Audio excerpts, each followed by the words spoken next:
Bonjour à tous, ici Patrice Roy du site de formation lecompagnon.info avec une petite formation sur les Sparklines. Alors j'ai entré quelques chiffres ici afin de pouvoir créer des graphiques. Je pourrais utiliser ces données pour créer des graphiques, mais je veux qu'ils soient vraiment pour chacune des lignes. Alors ce que Excel a offert de plus cette fois-ci, ce sont des Sparklines. Ce sont des graphiques qui peuvent rentrer à l'intérieur d'une seule cellule. Alors, je vais prendre la première ligne. Alors, je vais mettre mon curseur dans la cellule Je vais mettre mon curseur dans la cellule F1. Je vais voir sous l'onglet Insertion et vous allez voir les options pour les Sparklines. Je vais commencer avec le premier pour créer une courbe et une fenêtre apparaît me demandant où se trouvent les données pour créer le graphique de type courbe. Alors, je vais prendre le contenu de la première ligne, de A1 jusqu'à E1. Et j'appuie sur OK. Et voici le graphique. Et en plus, vous allez voir qu'une nouvelle barre d'outils Sparkline apparaît pour vous permettre de changer le style, les couleurs, aussi déterminer quel type de graphique que vous avez et choisir parmi d'autres options.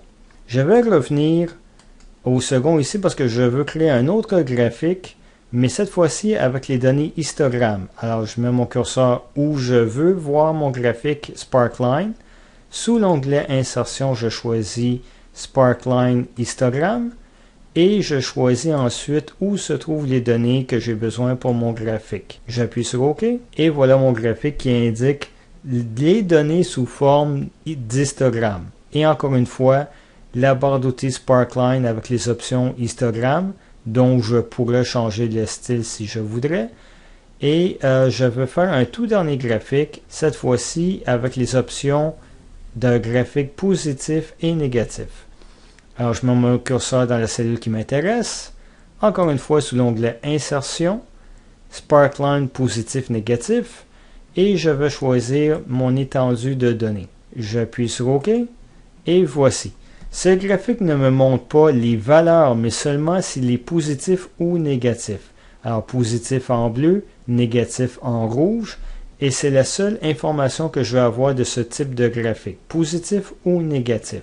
Aussi, à la fin, je vais vouloir effacer ces données. Alors, je peux choisir les trois graphiques.